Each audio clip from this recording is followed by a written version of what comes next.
Só um minutinho. Então vamos lá, ó. Nono ano, o que nós tínhamos feito aqui.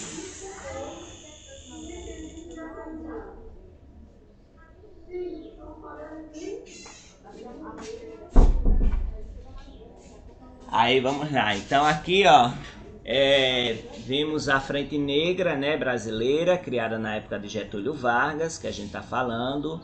Eu fiz umas perguntas sobre ela e a gente vai seguindo, viu? Aí a gente viu aqui a Era Vargas de 1934 a 1937. O que foi a ação integralista brasileira? Ai, meu Deus. Ah, tá. Aí, o que foi a ação integralista brasileira? O que a ação integralista brasileira pregava? Então, a ação integralista brasileira era uma organização de inspiração fascista, apoiada por grandes proprietários de terra, por empresários, por membros da classe média, parte do operariado e oficiais das Forças Armadas. O que é que ela pregava? Pregava a criação de um Estado integral, isto é, uma ditadura nacionalista de partido único e a luta contra o comunismo. O lema deles era Deus, Pátria e Família, e atraiu muitas mulheres. Aí o que foi a Aliança Nacional Libertadora? E o que pregava a Aliança Nacional Libertadora? Era formada por membros da classe média, do operariado e das forças armadas, a maioria de baixa patente. Ele pregava a reforma agrária, o estabelecimento de um governo popular democrático, a nacionalização de empresas estrangeiras, certo? E o cancelamento da dívida externa. Então, tem essas aqui, viu? Aí, isso aqui é novo, quero que vocês copiem aí e depois tira print para a resposta. O que foi a intentona comunista? O que aconteceu com a revolta militar? Qual era o objetivo da revolta militar? Fale sobre os movimentos de revolta no campo. Aí vocês vão botar aí, viu? Bota essas perguntas para que possa fazer as outras.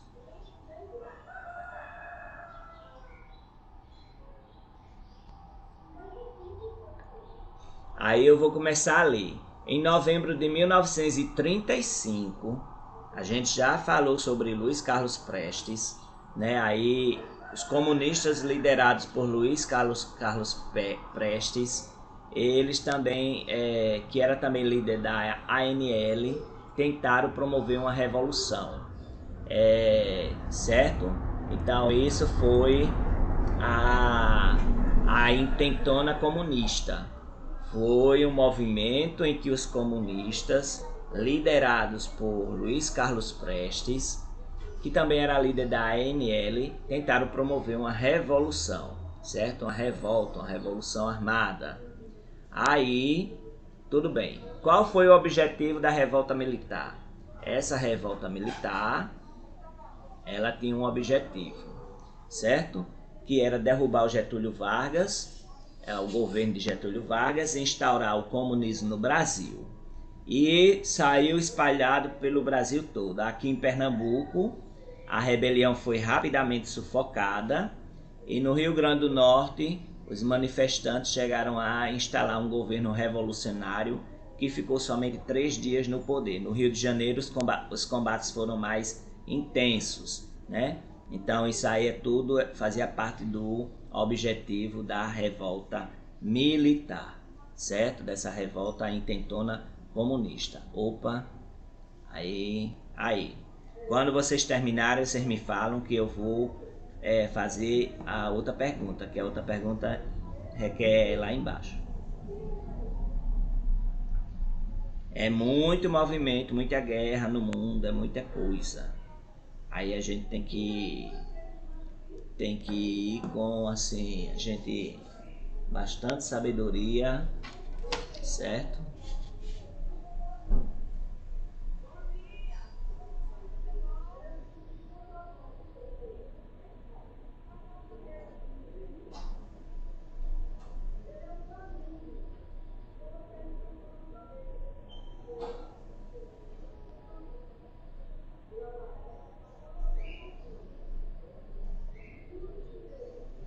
Aí vocês façam as perguntas que eu vou explicar o restante. Aí a gente sabe que se foi o conflito, a intentona comunista teve o conflito na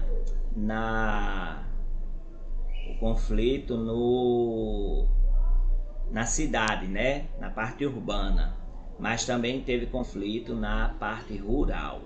Aí a parte rural, no campo, o Brasil era 70% rural, certo? Era 70% rural e as pessoas que moravam lá passavam muita dificuldade, passava miséria, passava fome, tinha a religiosidade muito forte, tinha as oligarquias dos coronéis, certo? As oligarquias dos coronéis e daí essa revolução que teve, chamada Revolução de 1930, não teve muita mudança profunda. Aí nesse contexto, né, do campo surgiu Lampião, surgiu o Beato Zé Lourenço, que era seguidor de Padre Cícero. Aí ele instalou uma comunidade religiosa, e essa comunidade religiosa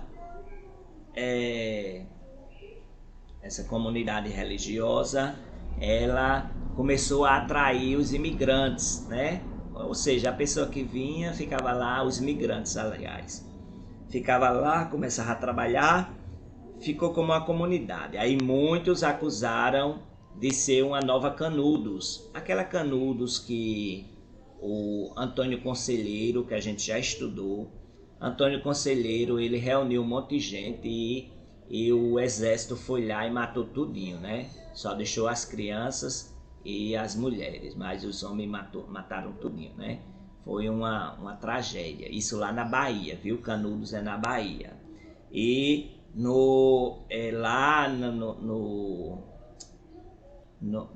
em Canudos, aí o correspondente da Folha de São Paulo foi lá, né?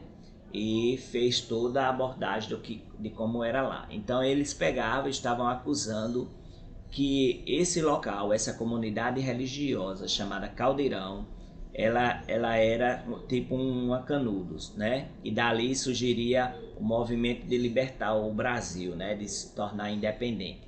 Aí teve muita oposição das elites regionais, tanto as elites como também os padres católicos, os bispos e padres católicos, como também a imprensa cearense e as autoridades federais. Aí o que é que o governo fez? Mandou atacar essa comunidade, certo? Mandou atacar essa comunidade. E essa comunidade foi atacada e foi jogada bomba, metralhadora,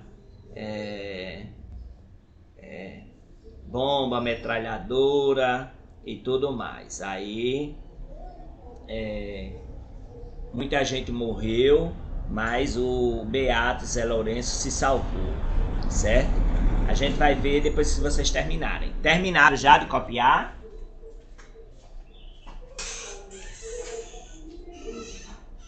Terminaram de copiar? Professor, meu Eu já, professor. Eu vou passar, viu? Maria Ivone, tu terminasse? Meu caderno está na casa do voinho, professor. Mas tira os prints, que você disse que tira os prints para fazer. É que eu tô me ajeitando, mas espera aí, calma. Oi? Cheguei. É que eu tô me ajeitando, mas espera aí que eu vou tirar o print.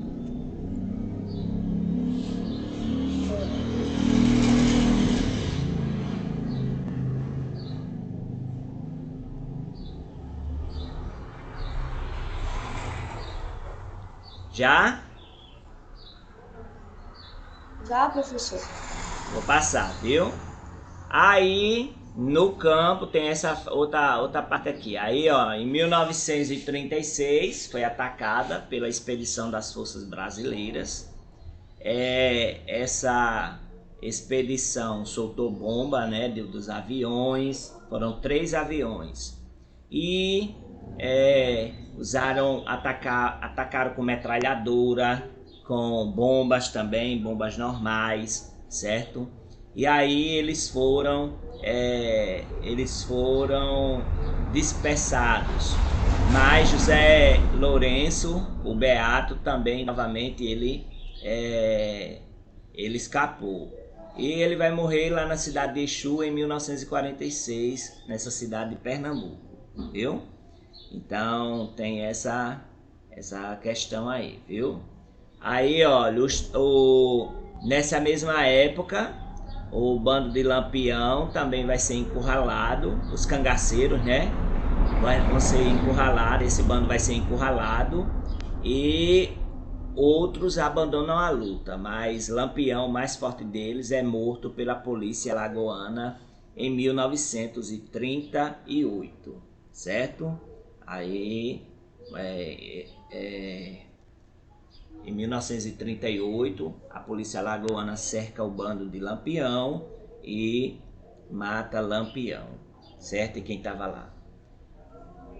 Aí o que aconteceu nesse período como fato histórico? Em 1838, os últimos bandos de cangaceiros foram encurralados ou abandonaram a luta e Lampião, o mais famoso dele, foi morto pela polícia alagoana, viu? Aí essa é a resposta. Posso passar? Pode. Certo. Pode. Vou passar para a gente ir para o próximo. Joãozinho tá aí? Oxe, tô, professor. Certo. Aí a gente vai indo. Aí aqui nós temos foto de mulheres e crianças e idosos capturados durante o ataque à comunidade Caldeirão em Crato, no Ceará, em 1936, tá vendo? Isso aqui eles já estavam lá. A estimativa do número de mortos varia segundo as fontes das Forças Armadas e as dos remanescentes. De 200 a 1.000 pessoas morreram sob esse ataque lá que Getúlio Vargas mandou promover. Aí vamos agora para a ditadura Vargas.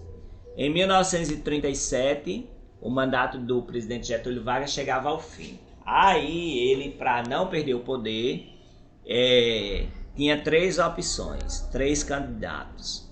Tinha o Armando Salles de Oliveira, que era ex-governador de São Paulo e defendia as elites paulistas. Tinha o José Américo de Almeida, que era escritor paraibano, ele tinha o apoio do presidente. E o líder integralista Plínio Salgado, certo? Aí Vargas não estava, como eu disse, né? Não queria sair do poder, estava disposto a deixar a presidência. E aí ele arquitetou um golpe de Estado, com auxílio dos generais Eurico Gaspar Dutra e Góes Monteiro. Aí o que é que eles fizeram? Eles divulgaram na imprensa, em 1937, um documento que dizia que os comunistas planejavam a fake news. O que hoje nós chamamos de fake news, né? A mentira, né? Que é coisa do diabo. Né? Quem mente é filho do Satanás, João 8,44. Aí foi divulgado um documento que dizia que os comunistas planejavam tomar o poder, assassinar os políticos, as lideranças políticas e incendiar as igrejas. Olha só, né? Então as mesmas fake news de antigamente, da época de Getúlio Vargas, são as de hoje, né? Então as mentiras, né, de hoje, que são tudo filho do Satanás. João 8,44 diz que quem mente é filho do diabo. E quem solta fake news é filho do diabo também. Está fazendo a obra do Satanás. Aí Getúlio Vargas lançou essas mentiras, certo? E para dar o golpe. E para ser o ditador.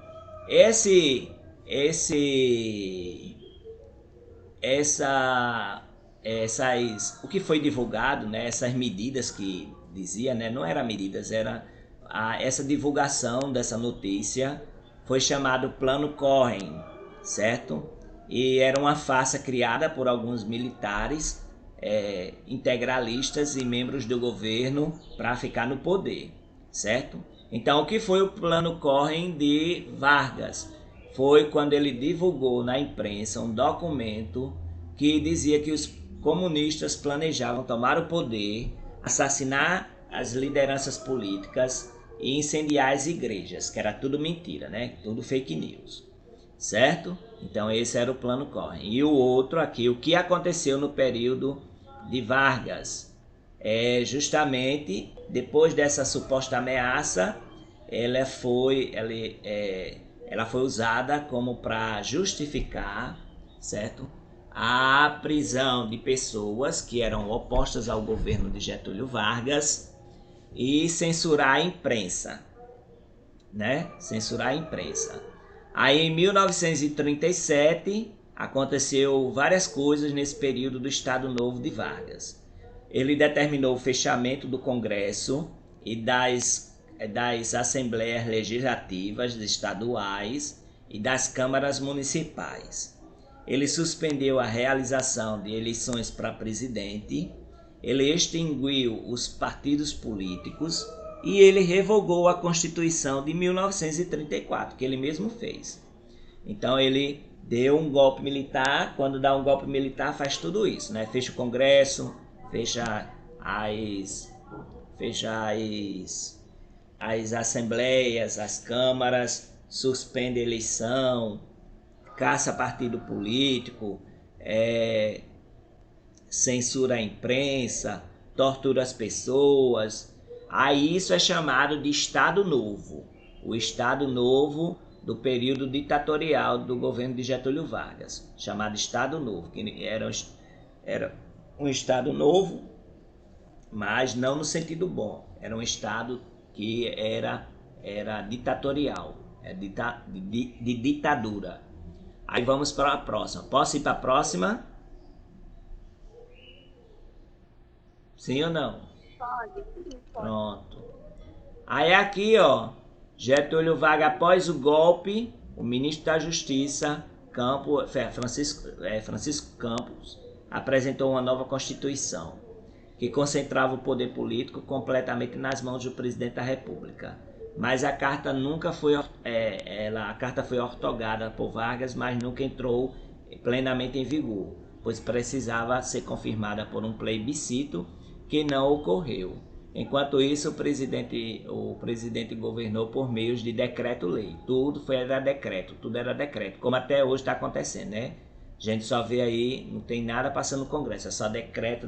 Eu vou fazer um decreto para isso, vou fazer um decreto para aquilo, vou fazer um decreto para isso. Então, vocês veem que está se repetindo a mesma coisa que aconteceu na época de Getúlio Vargas. A propaganda como instrumento de poder. Aí qual órgão foi criado e o que ele fazia para a propaganda oficial do governo e a propaganda da oposição ao governo. Então, ele criou aí, ó, o Departamento de Imprensa e Propaganda. Ele era responsável por divulgar uma imagem positiva do Estado Novo, garantindo o apoio da opinião pública, além de censurar os meios de comunicação, rádio, jornais, livros, cinemas, que fizesse oposição ao governo. Então, nesse governo provisório, Getúlio Vargas ele vai se preocupar muito com a propaganda oficial do próprio governo.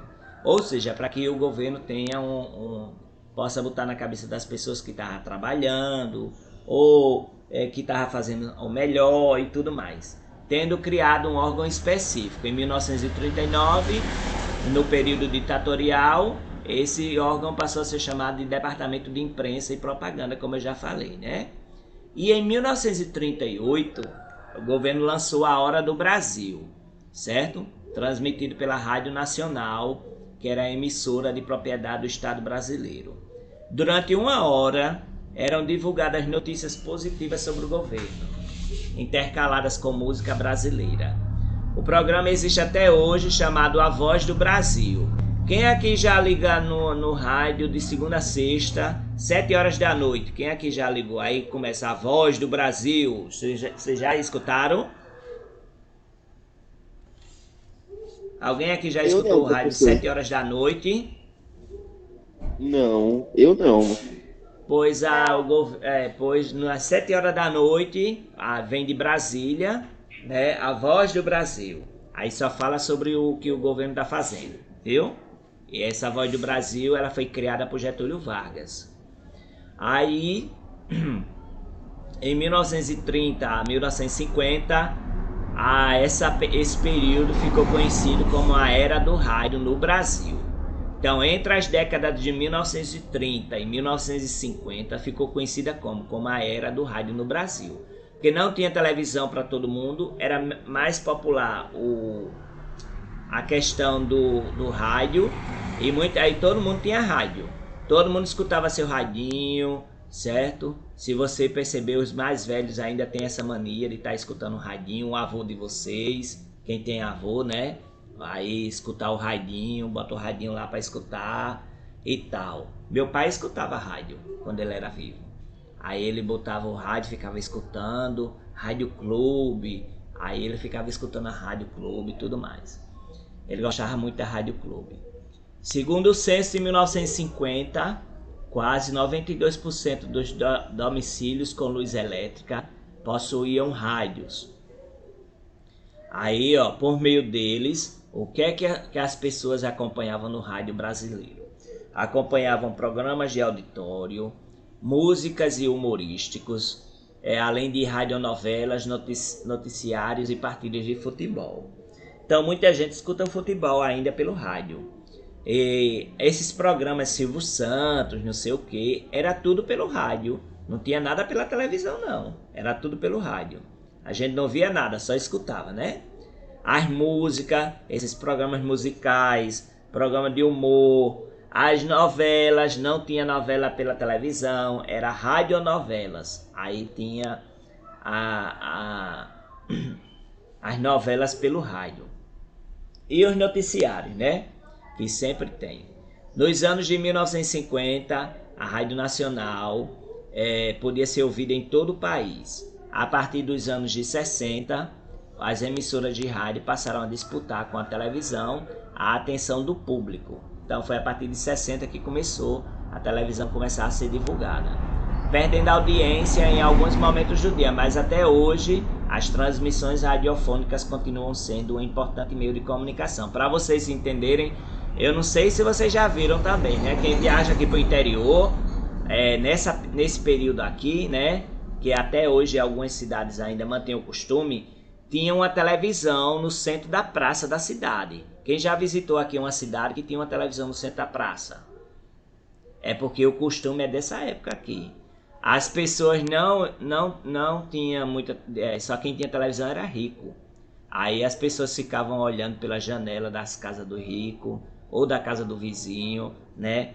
A televisão, o que é que passava na televisão, certo? A televisão era aquelas caixinhas que tinham, né? Aí tinha as válvulas, aí esperava esquentar para aparecer a imagem. Então, a partir dos anos de 1960, aí passaram a disputar, né? Mas elas continuam até hoje tendo um grande importante no meio de comunicação lá no radiofônica, essas transmissões radiofônicas. Além de fazer propaganda na imprensa e no cinema, o governo organizava diversas manifestações públicas em datas comemorativas, como o 1º de maio, que homenageia os trabalhadores. Nessas cerimônias, era proibida a utilização de bandeiras, de hinos e de símbolos estaduais. Só podia ser do símbolo federal, ou seja, a bandeira do Brasil, o hino brasileiro, no dia 1º de maio. Então, somente os emblemas nacionais eram permitidos, a fim de reforçar a unidade do país e evitar manifestações federalistas. Novos símbolos foram criados para reforçar a identidade do povo brasileiro, que passou a se mostrar como uma mistura de raças. Então, o que Getúlio fez para reforçar a identidade do povo brasileiro? Ele fez, né, novos símbolos, ele criou novos símbolos foram criados, passou a ser mostrada como a mistura de raças, o samba passou a ser exaltado, né? Ou passou a ser o mais brasileiro dos ritmos, e a capoeira foi instituída como esporte nacional. Então foi Getúlio Vargas que botou a capoeira como esporte nacional. E foram criadas as datas cívicas, certo? O Dia da Raça, o Dia de Nossa Senhora da Aparecida, certo? Então Getúlio Vargas fez isso. Olha aqui a propaganda do governo, da cartilha A Juventude do Estado Novo. Todo mundo com a bandeirinha do Brasil, olhando, prestando atenção, tudo feliz, olhando, prestando atenção a Getúlio Vargas, né? Então você vai ver aí que a propaganda era bem forte. Aí aqui, ó, o que Getúlio fez em relação à economia? Ele manteve a política da valorização do café, ele fez a fixação de taxas de exportação. Em outros setores agrícolas, o incentivo governamental também foi feito. A industrialização foi estimulada, ele estimulou a implantação de novas fábricas e ele criou as grandes empresas estatais da indústria de base, como a Companhia Siderúrgica Nacional e a Companhia Vale do Rio Doce, certo? Ele também criou o Conselho Nacional do Petróleo, que ele controlava a exploração e o fornecimento desse produto e de seus serviços. O primeiro poço petrolífero foi perfurado na Bahia em 1939. Então, o que é que ele fez? Getúlio Vargas fez em relação à economia, manteve a política da valorização do café, a fixação das taxas de exportação.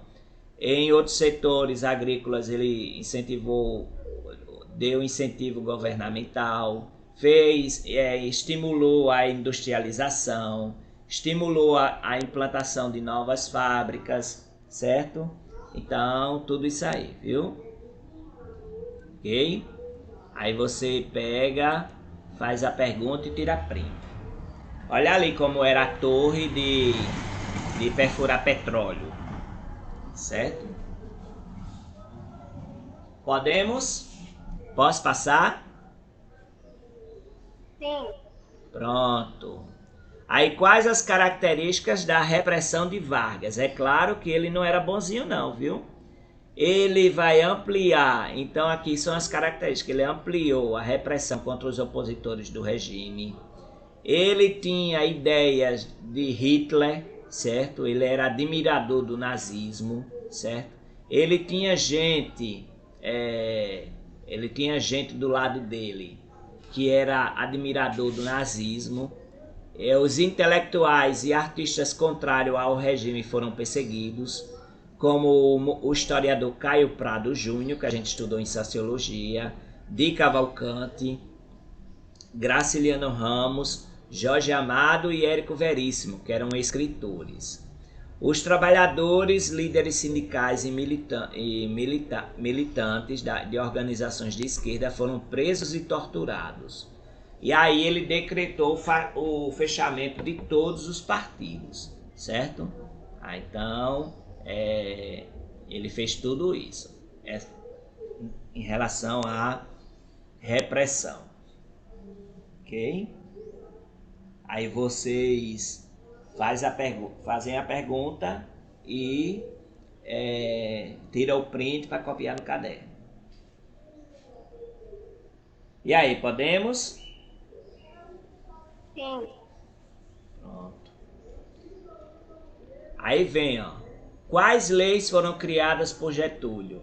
Ele criou as leis trabalhistas, a implementação do salário mínimo e a consolidação das leis do trabalho. Estabeleceu descanso semanal remunerado, férias, 13º salário, carteira de trabalho e licença maternidade e aposentadoria. Essas são as leis que ele criou. Por isso que os trabalhadores gostavam dele, né? A elite não gostava muito dele não, mas ele pegou, fez direitos trabalhistas que até hoje estão vigorando no país. E as pessoas dessa época gostavam muito dele, né? O povão, porque ele ajudou o povão. Quando se ajuda o povo gosta. Mas quando começa a aumentar os preços da gasolina, preço disso, daquilo, aí não está ajudando o povo, né? Está ajudando quem ganha muito. E aí, podemos passar? Sim. Pronto. Aí aqui, ó, em vez de relembrar as lutas trabalhistas, nessas comemorações se valorizava elementos cívicos que aproximavam os trabalhadores e o governo.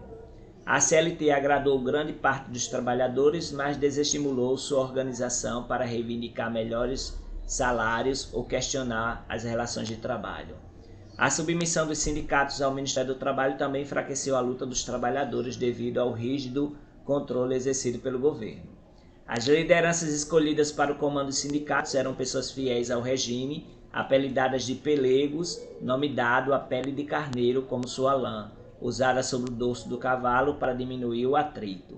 Assim, os pelegos eram responsáveis por amortecer as pressões dos trabalhadores sobre o governo e os patrões, certo? Vários direitos trabalhistas regulamentados pelo Estado Novo haviam sido reivindicados com muita luta pelos trabalhadores. Vargas, porém, procurou apresentá-los como um presente do chefe de Estado aos trabalhadores. Alguns exemplos: as caixas de socorro, criadas pelas associações de auxílio mútuo para atender trabalhadores em dificuldades, foram transformadas por Vargas em uma instituição governamental. Os institutos de previdência, né, que antigamente era aquelas caixinhas, ajude o funcionário, né? Vocês já viram quando vai no supermercado, ajuda o funcionário, né? Caixinha dos funcionários, vocês já viram? Supermercado, padaria, a pessoa pega e bota uma doação lá dentro da caixinha, já viram isso? Já. Pronto, Já. aí isso é chamado caixinha de socorro. Aí Getúlio Vargas pegou essa ideia e transformou essa ideia nos institutos de previdência, ou seja, o Estado tem o Instituto de Previdência, a Prefeitura tem o Instituto de Previdência, os bancos particulares têm seu Instituto de Previdência, o governo federal tem o INSS, né? Aí a pessoa podia se aposentar pelo INSS e pelo esse Instituto de Previdência. O mesmo ocorreu com as férias, um direito já reconhecido por muitos patrões que foi transformado em lei pelo governo Getúlio Vargas. Aí tem esse resumo que eu vou colocar lá no grupo e a gente vai começar o próximo questionário, viu? Aí, o próximo questionário, ele não vai cair na prova, ele vai ficar como qualitativo. Aí tem que fazer e postar lá no Google Sala de Aula, viu? Nono ano. Deixa eu só cortar aqui, tá melhor. Aí copiar isso aqui até terça-feira. Até terça eu quero copiado e postado lá no Google Sala de Aula.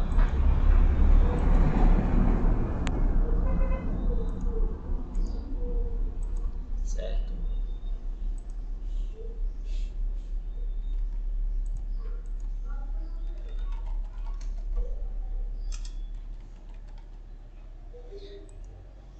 Vamos lá.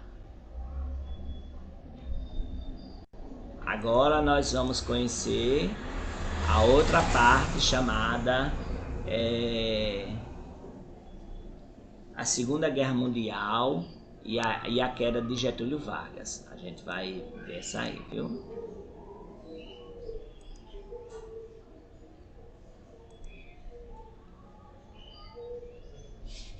Já ouviram falar na Segunda Guerra Mundial, né? Já. Pronto. Ok.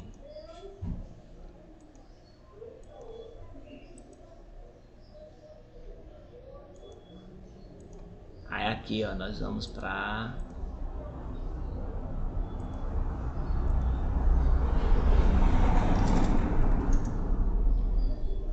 aqui, ó, nós temos, vocês estão vendo aí uma foto uma exposição dos trajes e as fotos das pessoas lá, ó, que morreram, certo? Todas assassinadas pelo Hitler, né?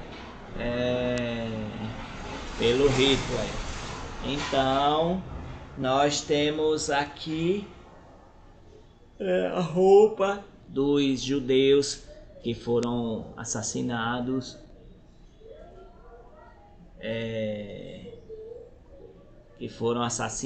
certo? E a gente vai ver na próxima aula. E agora já vai começar a outra aula, viu? Gente, bom dia. Até a próxima aula. Aguarde que é matemática, segunda aula, viu? Tchau. Pode sair.